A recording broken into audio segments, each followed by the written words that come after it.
Look, LMS Tactical has awesome information and great videos, but he has a very foul mouth. There's terrible language in this video, so don't be stupid and watch it if you're going to be offended. Go watch Honey Boo Boo or some other stupid video. You've been warned. Well, greetings, YouTube. LMS Tactical. I'm going to say a few things about the Las Vegas Massacre, as we're calling it. I have not made my comments until now because I just want to let the dust settle and see what panned out. So not everybody's going to agree with me, and that's good. That's a good thing. So here we go. I'll just take it in the random way that I usually do things. So obviously there's a lot of talk going around the internet about conspiracy theories, and there's everything you can imagine. I'm sure you guys have seen the videos and read the different theories that people have. And I'm not here to disparage or to talk down to people or to try to insinuate that their theories are nonsensical at all. That's not where I'm going with this. You know, I am a little bit reluctant to be quick to buy into conspiracy theories. And I'll tell you why, and then I'll get back to the main point. As you know, I like to jump around. It's been my experience that if you watch enough videos on any conspiracy theory, you're very it's very easy to buy into them, because they're all, for the most part, most of them are based on things that make sense. You know, I have a friend of mine who is, you know, he's an educated guy, a hell of a lot more educated than I am. He is convinced that the earth is flat. And, you know, years ago we would have laughed at that. But, you know, this is a guy with a secret or top secret clearance with the military. This guy has held some pretty high level positions in the Army, and now as a contractor. And if you're watching this, you know who you are. I'm not mentioning your name, not laughing at you. I'm just saying, I don't buy into it. It does shock me that people buy into that. However, I have seen enough things in this world to know that we don't know a lot of things about a lot of things, and we only know that things are the way they are until we're proved otherwise, you know, that we're wrong. So while I do not believe that the earth is flat, and I do believe that we went to the moon, I am not naive enough to think that it is beyond this government to bullshit us and to pull one over on us and fabricate the whole moon landing thing. I can easily see how that could be justified. Until I get more evidence, I'm going to go ahead and believe that there are some human footprints on that moon. Okay. Same thing with this shooting here. You know, I started reading the conspiracy theories and how this guy was, you know, I think the latest one now is that he was an FBI agent and was working on some gun running stuff, selling guns to ISIS, which would explain why he brought all these weapons up to the hotel room. And they figured out that he was an FBI agent, killed him, and then did the massacre out the window, whatever, to frame him. I'm not ready to buy that yet. Yes, I can see how that could work, but I can also put a lot of holes into that theory. What does bother me is the inconsistencies and the speed or lack of it that is going hand in hand with the investigation, particularly with the FBI and to a large extent with Las Vegas PD. Now, for those of you that don't know who I am, I'm a retired LA police officer, so, you know, I tend to want to believe my brother cops, but hey, we're all human and times change, and, you know, just being a cop doesn't make you right, that's for sure.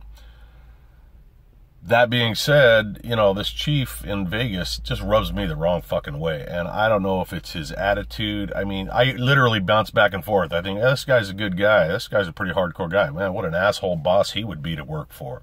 Oh, he's a good boss.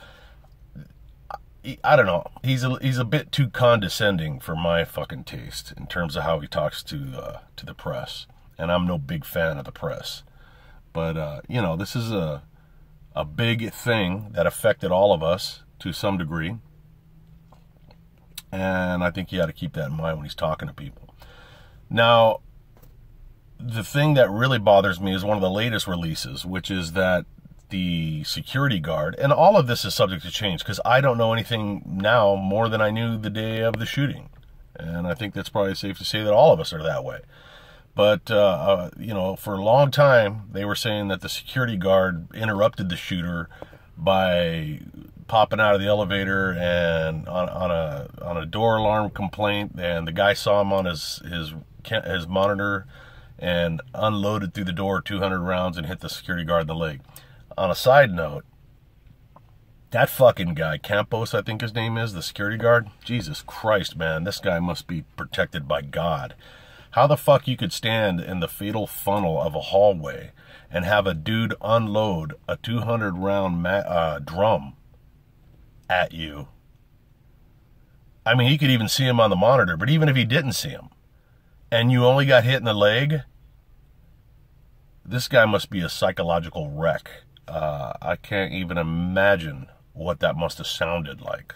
Forget the bullet wound and what it felt like. It boggles the mind. But you know, for, I don't know, a week or so, we were all led to believe that this guy went up and the shooter basically fired at him and then assumed that the SWAT team was right behind this guy, or that he was part of the law enforcement response team. No, I'm not looking at a hot chick. Damn it. My wife's out of town. I wish she'd get back. But suddenly yesterday, and then the guy basically killed himself because he was, you know, he figured that the cavalry was coming.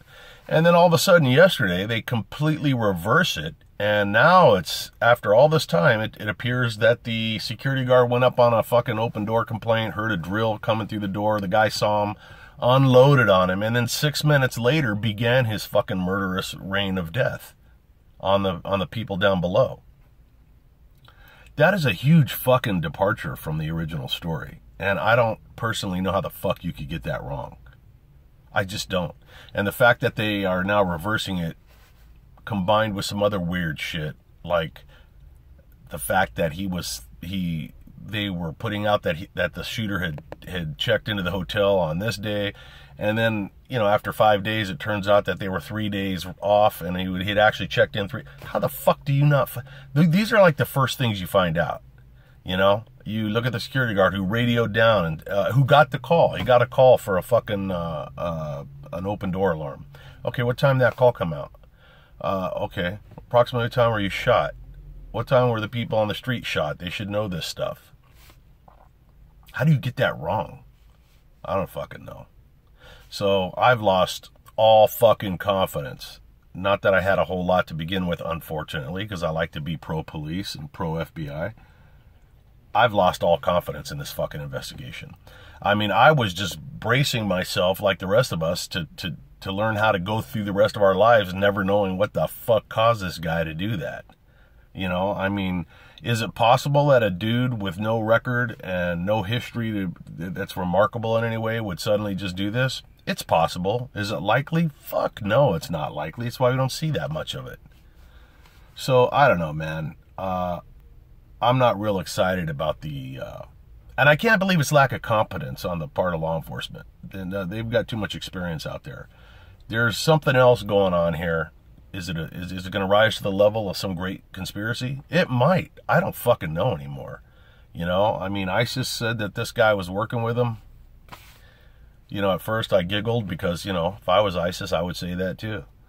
But then I started thinking, hey, you know, you get motherfuckers that look like that guy or look like me working for ISIS. That could be a real fucking pain in the ass for law enforcement to deal with. Not that we're allowed to profile based on names and ethnic backgrounds. Bullshit. Anyways, the other thing I was going to talk about was this bump stock or slide fire. Now, oddly enough, not that it's odd, I'm sure many of you have them. I was at the Nation's Gun Show, I don't know, 6 months ago. And I had one in my hand, and I fucking, you know, I'm one of these guys, like, I got to call the watch commander, a.k.a. my wife, and before I spend money, because, you know, a lot of people think, oh, this guy's pussy whipped. No, man, it's called respect, man. My money's her money, and she does the budgeting, and so I don't just drop into a gun show and drop $150 or whatever the fuck it was without letting her know. So I call her up, hey, Mom, you know, is it cool if I buy this thing, you know, and I told her what it was, and surprising, not really surprising, she always says yes. She just says, yeah, go ahead and get it. So I hung up with her, and then I looked at it, and then I started thinking, the fuck do I need this for? What do I need it for? And I didn't buy it. And I've had no regrets. And here's why. And this may or may not segue into the whole point of this shooter and the slide fires. Now, and I'm not giving away any fucking heavy-duty secrets here, because anybody with half a fucking brain knows this shit that I'm getting ready to talk about. So, one of the things, if we choose to believe what we were told, which is really hard to do, apparently there were, I don't know, 20 weapons in the room. 12 of them, unless this changes, had the, we'll call them slide fires, or, yeah, bump stocks, whatever. 12 of them had these bump stocks attached to the weapons. So this guy was like fucking laying out, you could hear the video, or the audio on the video, and here this guy's laying out these long bursts of full auto, and then apparently he would just throw the fucking weapon down when it jammed and grab the next one and fire that up until it jammed, and that's what he was doing. And that just shows, you know, right away people were thinking, this guy's got to have some military background, this guy's got to have some kind of training. My first thought was, if the whole slide fire or the bump stock thing is true, that he had 12 of them on 12 weapons, I don't believe this motherfucker had a clue what he was doing. He might have watched 2 or 3 videos. Here's my hypothesis on him and his bump stocks. I think when he planned this out, he went and bought some bump stocks, put them on, went out to the desert. Las Vegas is nothing but desert. And he fucking fired a bunch of fucking 100-round drums of ammo, and he noticed that his weapons kept jamming. No matter what he did, they kept jamming. He oiled it up, they jammed. So he thought, well, this sucks. I need a full auto, so I'll just I'll get 12 of them. And then when they jam, I'll just throw them away and get another and pick up the next one. That's what I think happened. Why do I think that? Because I was an M60 machine gunner when I was in the Army. That was one of my jobs in the military. And not that that even is necessary, because anybody that's fired any fully automatic weapons knows that you don't lay on the rounds like that. In fact, I kind of figured this was a bump stock the very first night of the shooting, because I was listening to the odd rate of fire of this weapon. You know, a machine gun fires at a consistent rate of fire. It doesn't fucking slow down and speed up and slow down. That's the bump stock. And so I thought that's what he was using. I was right. But any self-respecting machine gunner knows that you fire your rounds in bursts. Is that the right? No, I think it's bursts. Because if you don't, the weapons fucking overheat, and guess what happens? Your weapons jam. They malfunction. You can burn up your fucking barrel in no time. You know, when I carried the M60 in the Army, we always carried a spare barrel and an asbestos glove, and we would switch the barrels out. You know, in World War II with the water-cooled machine guns, the 50 cals and 30 cals or whatever, you used to have the big water tank on the bottom. You know, they'd get hit with shrapnel or shot and leak, and guys would have to piss on the barrels to cool them down. That's important stuff. You can't shoot these weapons when they're red hot like that. And expect them to fucking function. So this guy with his, you know, just laying on the fucking trigger like that, that just shows me he's got no experience. If you had a bump stock, or if you had a fully automatic weapon, you should be able to go through a hell of a lot of hundreds of rounds without having a malfunction. As long as your weapon's cleaned, maintained, oil, you know, lubricated, and you're firing in burst. This is why the M16A1 that I carried in the Army, that I was issued, all of us were issued, when I was in 1980, they had on the select switch, they had, you know, safe, semi, auto. And auto was, you pull the trigger and you could empty out a fucking 10-round magazine or a 20-round magazine when they came out. Later on, I think it's the A2, the M16A2, or whatever the later versions were after I left the military, they only have 3-round bursts. And what that is you fire, you pull the trigger, brrr, 3 rounds come out, you let go, you pull it again. Brrr. Why did they do that? They did it for 2 reasons. Well, they did it for 3 reasons. Number 1, when you fucking are shooting fully automatic, especially on something like a something that's not on a bipod or a tripod, it's not stabilized. After the 3rd round, you're off target, okay? Because you're going to be, here's the barrel of your gun. Brrr, it's going to rise. Brrr. Well, Everything after 3, you're shooting over the guy's head and to the right if you're right-handed. You're just spraying and praying. It's a waste of fucking ammunition. So that was one reason. Number 2 was, what was number 2? Number 2 was, I just literally, my brain just, as it has a tendency to do, just went blank. So they did it, number 1, to conserve ammunition. That wasn't the real reason, I'm just buying time. And the other, it'll come to me. So there were 2 reasons, or 3 reasons. You hit with the first 3 and everything else you're missing. And the other one is that you want to prevent overheating the barrel and wearing out these barrels of these weapons. And by preventing the overheating, you're also eliminating a major cause of malfunctions. So there was probably a 3rd reason. I don't remember what the hell it was, but that gives you the idea. So yeah, I don't think the guy had a whole lot of experience with these weapons. You know, so now of course the bump stocks are going to disappear. You know that, I know that, and this is a big issue. A lot of people are pissed off at the end. Oh my God, I can't wait till my wife gets home. Stop it, I'm married. No, I'm in the middle of a YouTube video. I know, I can't though. Yes, I have lost over 50 pounds. I know. Oh, sorry. So anyways, I get this all the time. People just infatuated with old, fucked up white guys. She was Asian, by the way. I have yellow fever. So yeah, a lot of people are pissed off at the NRA because, hey, the NRA, you know, they sort of are capitulating to this whole liberal thing about we got to get rid of the fucking bump stocks. All right, look, this ain't gonna make people happy. First of all, I'm a lifetime member of the NRA, and I'm all excited and proud because I always wanted to be, and I am. So I got that all done, and that's cool. And I support the NRA. I am... Shut up, I'm making a video. You fucking people talking next to my truck here. What the fuck are they talking about? Oh, they're making a fucking bump stock fucking video. Just kidding. So, you know, I mean, I'm one of these guys that I am all for getting rid of them. I just am. This is where I'm probably going to lose some fucking friends. I don't see the need for having a fully automatic weapon as a civilian. Yes, I understand that the Second Amendment was put into place so that we could protect ourselves from a rogue government. I get that. But trust me, listen to what I just said when I was talking about the problem with firing fully automatic.